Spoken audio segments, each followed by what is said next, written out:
بسم اللہ الرحمن الرحیم۔ السلام علیکم۔ جیسا کہ سب جانتے ہیں، یہ قدرت کا قانون ہے کہ اس دنیا میں جو بھی آتا ہے اسے ایک نہ ایک دن لوٹ کر واپس اپنے خالق کی طرف جانا ہے۔ موت کا ذائقہ ہر ذی روح نے چکھنا ہے۔ فرمان مصطفیٰ صلی اللہ علیہ وسلم ہے، جب آدمی پر نزا کا وقت طاری ہوتا ہے، مطلب موت قریب ہوتی ہے، تو اللہ عز و جل اس بندے کی جانب 5 فرشتے بھیجتا ہے۔ پہلا فرشتہ اس کے پاس اس وقت آتا ہے جب اس کی روح حلقوم تک پہنچتی ہے، یعنی حلق تک آ جاتی ہے۔ وہ فرشتہ اس شخص کو پکار کر کہتا ہے، اے ابن آدم، تیرا طاقتور بدن کہاں گیا؟ آج یہ کتنا کمزور ہے۔ تیری فصیح زبان کہاں گئی؟ آج یہ کتنی خاموش ہے۔ تیرے گھر والے اور عزیز و اقربا کہاں گئے؟ تجھے کس نے تنہا کر دیا؟ پھر جب اس کی روح قبض کر لی جاتی ہے اور کفن پہنا دیا جاتا ہے، تو دوسرا فرشتہ اس کے پاس آتا ہے اور اسے پکار کر کہتا ہے، اے ابن آدم، تو نے تندرستی کے خوف سے جو مال و اسباب جمع کیا تھا وہ کہاں گیا؟ تو نے تباہی و بربادی سے بچنے کے لیے جو گھر بنائے تھے وہ کہاں گئے؟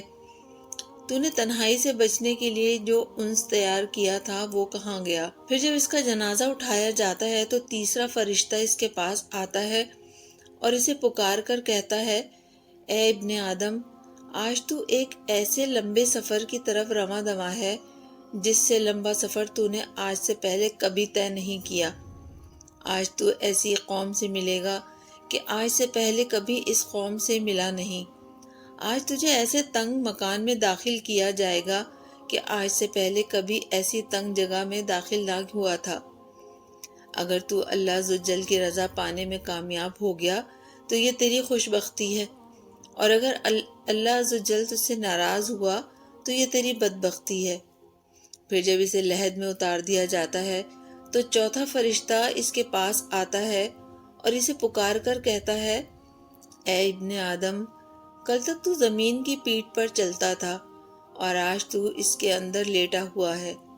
کل تک تو اس کی پیٹھ پر ہنستا تھا اور آج تو اس کے اندر رو رہا ہے۔ کل تک تو اس کی پیٹھ پر گناہ کرتا تھا اور آج تو اس کے اندر نادم و شرمندہ ہے۔